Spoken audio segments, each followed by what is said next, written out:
Moscas. Bernardo Esquinca. Audiocuento editado por Juan Pablo Flores Montaño. Para Cuentos Extraños. Weird Tales.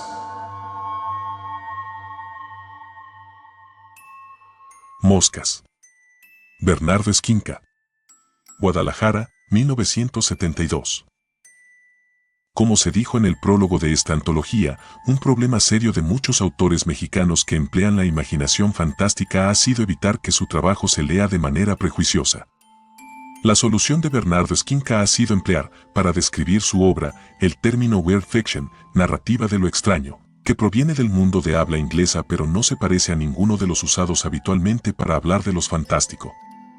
El término, en cierto modo, es exacto. Su obra sorprende constantemente porque se ancla en lo real, lo cotidiano, para luego sugerir que hay mucho más de lo que parece en sus personajes y sus tramas. Entre otros, Esquinca ha publicado los libros de cuentos Los Niños de Paja 2008, Demonia 2012 y Mar Negro 2014, así como las novelas Belleza Roja 2005, Los Escritores Invisibles 2009, La Octava Plaga 2011 y Toda la Sangre 2013. En colaboración con Vicente Quirarte, realizó la antología de cuentos Ciudad Fantasma 2013, que reúne historias extrañas ambientadas en la Ciudad de México. Como otros autores mexicanos, Esquinca emigró de su ciudad natal, donde comenzó su carrera literaria, a la capital del país y se ha convertido en un retratista notable de los habitantes actuales y de las pesadillas del Distrito Federal. Cinta 1. Usted sabe, doctor, para la mayoría de la gente las moscas son solo eso, moscas. Algo que espantar con la mano cuando ronda nuestra cabeza o un plato de comida.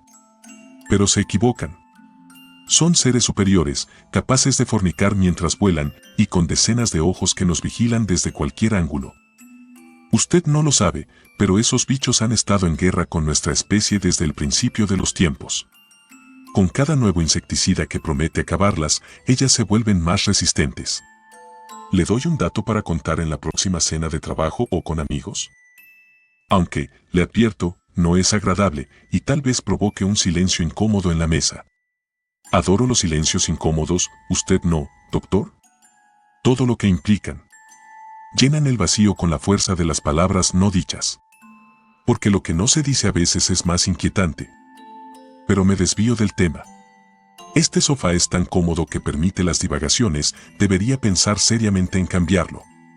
El dato, las moscas han matado más seres humanos que todos los conflictos bélicos juntos. Estamos en guerra, le decía. Y no hay manera de que la podamos ganar, nos llevan millones de años de experiencia. Cuando nuestros ancestros las pintaron en las cuevas de las Caux, las moscas ya eran dueñas de la tierra. ¿Sorprendido? Todo el mundo aprecia los bisontes, ciervos y caballos registrados con maestría primigenia en las paredes de la gruta francesa, pero también hay bichos. Eso fue en el Paleolítico. Desde entonces no hemos hecho más que mantenerlas a raya. Y eso es un decir, porque en realidad las convocamos permanentemente a nuestro lado.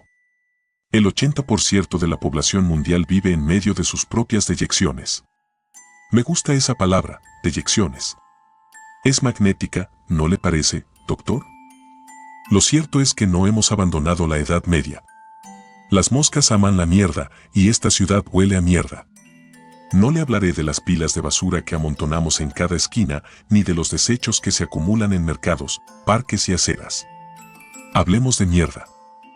¿Me creería si le dijera que una mañana vi correr sobre la Alameda un nauseabundo río de excrementos? Se deslizaba de una alcantarilla interior hacia el arroyo de la calle. Y solo había dos opciones, sortear a los automóviles que pasaban por la avenida Hidalgo o esquivar los mojones flotantes.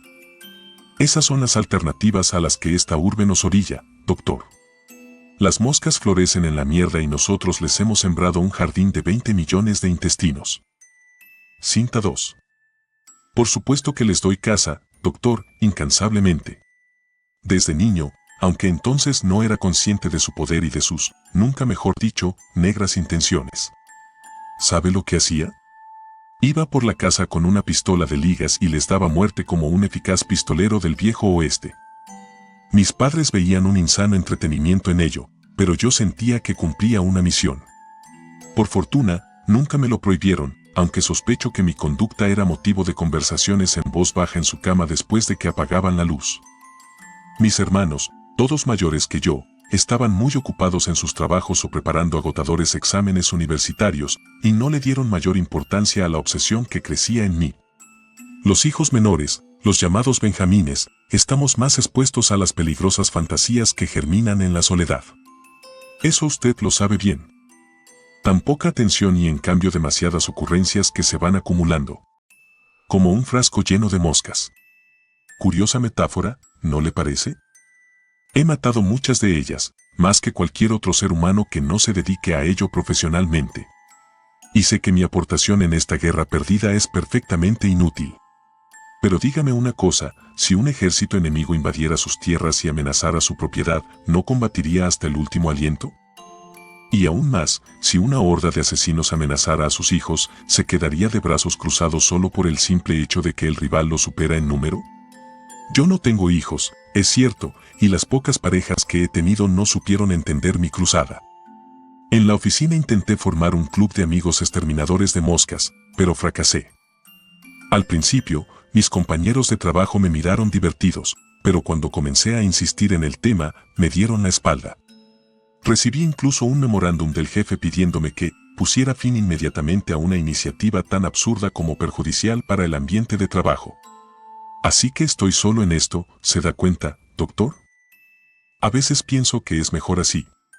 Dejar al resto de la humanidad a merced de su propia ignorancia. Cinta 3. ¿Sabía usted, doctor, que en Tuxtla Gutiérrez hay una fábrica de moscas construida por los gringos? No me extraña, es un dato poco difundido. Pero yo estuve ahí, y es un lugar impresionante. Puede visitarse, siempre y cuando se tramite el permiso con anticipación. Hasta ofrecen visitas guiadas, pero no es precisamente el paseo con el que sueña la mayoría. Es el único lugar del mundo en el que se cría y se produce industrialmente la llamada mosca gusanera. La fábrica trabaja 24 horas y da de comer a 1000 familias. ¿Y para qué carajos existe una fábrica de moscas?, se preguntará usted. Para combatirlas, precisamente. Esa es la genialidad del asunto. Una plaga se erradica al introducir machos estériles en una población de machos silvestres, en proporción de 10 a 1, situación que provoca que las hembras tengan muy pocas posibilidades de ser fecundadas en el único apareamiento de su corta vida. Para bien y para mal, las moscas son instantáneas. Es su fortaleza y debilidad al mismo tiempo. En 3 generaciones se acabó el problema. Por eso existe la fábrica. De ahí salieron los machos estériles que salvaron millones de vidas en Libia a principios de los años 90. Moscas mexicanas, doctor. Utilizadas en contra de su propia especie. El lugar es delirante, toneladas de carne podrida repletas de larvas de mosca. Millones de ellas vuelan en una enorme jaula de vidrio, produciendo un zumbido que compite con la turbina de un avión.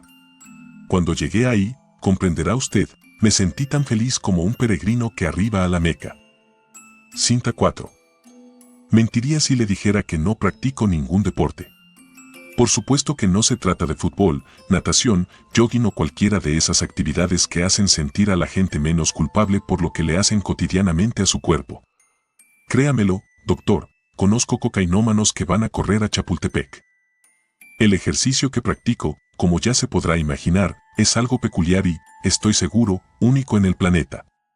Si el club de amigos exterminadores de moscas hubiera progresado, otra cosa sería, pero como le dije, mi iniciativa fue censurada. ¿Practico este deporte, o pasatiempo, no es lo mismo? Una vez por semana, los viernes, cuando regreso estresado por las tensiones acumuladas a lo largo de la semana. Lo preparo todo temprano, antes de salir de casa. Dejo varios recipientes con carne cruda y sanguinolenta en distintas partes, abro las ventanas y me marcho a la oficina. Cuando vuelvo, mi hogar es un hervidero de moscas. Entonces cierro las ventanas, me aflojo la corbata y me arremango la camisa, saco mi matamoscas favorito y me lanzo sobre ellas.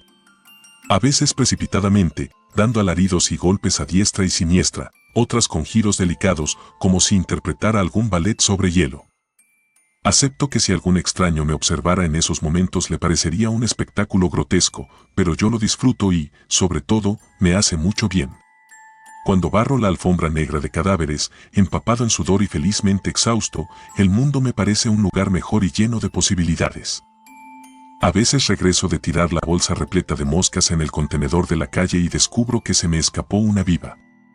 Ah, doctor, es indescriptible el placer que proporciona esa última cucharada de postre. Cinta 5.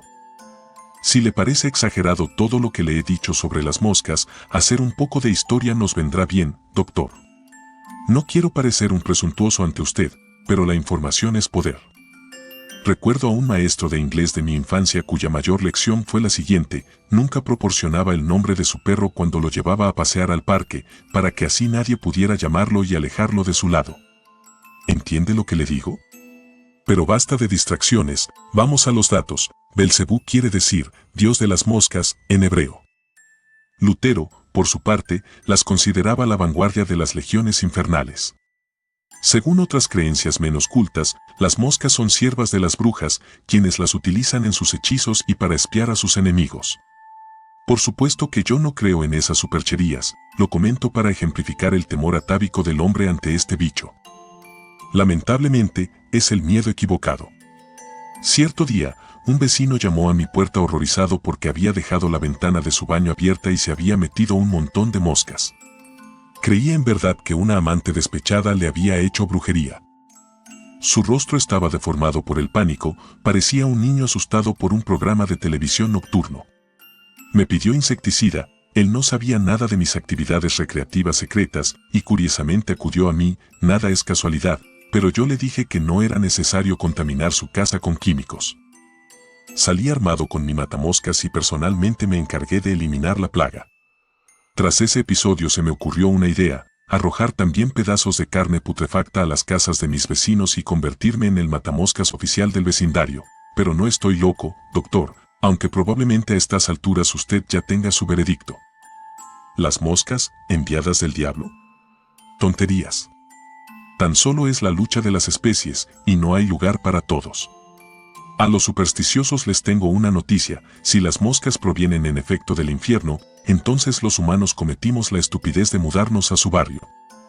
Cinta 6. Esta es la última vez que vengo, doctor. No quiero que mis palabras se conviertan en moscas zumbando en sus oídos. Por otra parte, y no se ofenda, mis encuentros con usted no han servido para mitigar mis inquietudes. Le he dicho antes que la información es poder, pero en el fondo, conocer la verdad no sirve de nada.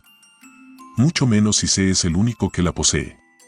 En el mejor de los casos, la verdad se convierte en una pesada losa, y en el peor, nos aísla y coloca la etiqueta de raros. Al menos me queda el consuelo de que no moriré ignorante. Le confieso que me siento muy cansado.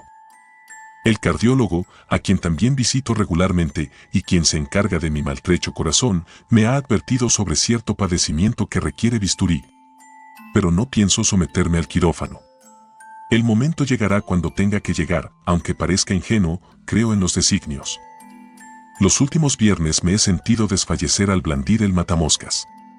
Cualquier otro tipo de persona dejaría esa actividad física tan demandante, pero yo no soy, y eso usted ya lo sabe, cualquier tipo de persona. Mañana es viernes. Hoy por la noche dejaré los recipientes con carne y las ventanas abiertas. He comprado el doble de cebo de lo habitual. Y 2 matamoscas, uno para cada mano. No intente detenerme. Lo que hemos hablado aquí es secreto profesional, un código inquebrantable. Por eso y no por otra cosa es que acudí a usted, doctor. Los grandes actores mueren en el escenario. Imagine, 1 millón de moscas y un solo hombre en el centro del espectáculo. ¿Acaso no soy un hombre afortunado? Cuaderno de notas. Repasé las cintas de X el fin de semana y me quedé inquieto. Atiendo a muchos pacientes extraños como para que algo me sorprenda, pero en su caso hubo algo que me dejó inmerso en pensamientos sombríos. No sabría explicar exactamente qué los provocó. Lo único que se me ocurre es que se trató de una especie de premonición. Los psiquiatras no debemos involucrarnos con nuestros pacientes más allá del consultorio, pero con X seguí mis impulsos y rompí las reglas. La primera vez que nos vimos me dejó su tarjeta, así que el lunes por la mañana llamé a su oficina, donde me informaron que aún no había llegado. Le dije la verdad a la secretaria, que era su psiquiatra, que estaba preocupado por él y que me gustaría darme una vuelta por su casa para comprobar que todo estuviera en orden. No sé si me creyó o si solo quería colgar rápido, pero me dio la dirección. Conduje mi automóvil hasta una antigua vecindad en la Condesa, extrañado de que X viviera ahí, pues es una colonia invadida por artistas, escritores, extranjeros, oficinistas esforzados y otros trepadores sociales. Él no parecía encajar, aunque ahora que lo pienso, quizá tenía mucho sentido que su neurosis se desarrollara en un barrio tan artificial como ese. La puerta de acceso general estaba abierta y el edificio solitario, seguramente a esa hora los inquilinos trabajaban detrás de un cubículo por un sueldo que se les iba en pagar la renta. Las ventanas de su departamento estaban abiertas, como dijo. Me introduje por una de ellas, cerciorándome de que nadie me viera, y recorrí con cautela los pasillos de mosaicos estilo Art Deco. En el aire flotaba un olor dulzón y desagradable, similar al que produce la fruta cuando se pudre a la intemperie. Recordé lo que X me dijo de sus cebos de carne, había recipientes, pero estaban vacíos.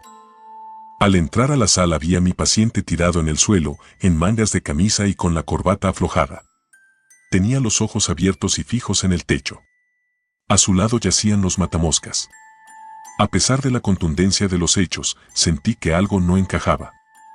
Todo era demasiado obvio. Parecía que X estaba representando una obra de teatro exclusivamente para mí y que mi llegada marcaba justo la caída del telón. Pensé, ahora se levantará y se reirá a carcajadas. Pero eso no ocurrió, y tampoco fue ese el final de esta historia. Me hinqué junto a X y lo observé de cerca. Lo primero que noté es que tenía el abdomen mucho más abultado de lo que recordaba. Después escuché un ruido extraño que brotaba del interior de su cuerpo, semejante al sonido que hacen los cables de alta tensión. Luego su boca se abrió. No creo en las cosas del cielo ni en las del infierno, pero lo que salió de ella ha puesto en duda mi propia salud mental. Un torrente de moscas cubrió el techo como la más negra de las noches, y se reagrupó para desaparecer por la ventana en cuestión de segundos. Una vez que la sorpresa pasó, abandoné el edificio e hice una llamada anónima para reportar el hallazgo del cadáver. 2 días más tarde, un excompañero de la facultad que trabaja en el servicio médico forense me pasó una copia de la autopsia, infarto fulminante. No conté a nadie lo que había visto aquella mañana en casa de mi paciente, y ese sí fue el final de esta historia. Mencioné antes que dudaba de mi cordura. La locura es peligrosa porque se contagia.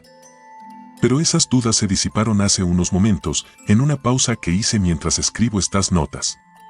X se equivocó, los bichos son, en verdad, cosa del infierno. Sentí un espasmo en el estómago, me puse la mano sobre la boca y eructé. Cuando la retiré, una mosca salió volando.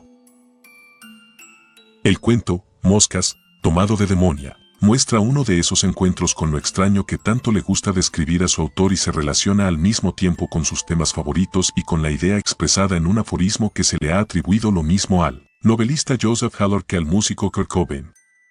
Solo porque seas paranoico no significa que no te estén persiguiendo. 2 cuentos cercanos, Autrui, de Juan José Arreola, Las moscas, de Horacio Quiroga. Y una novela, Playa Terminal, de J. G. Ballard.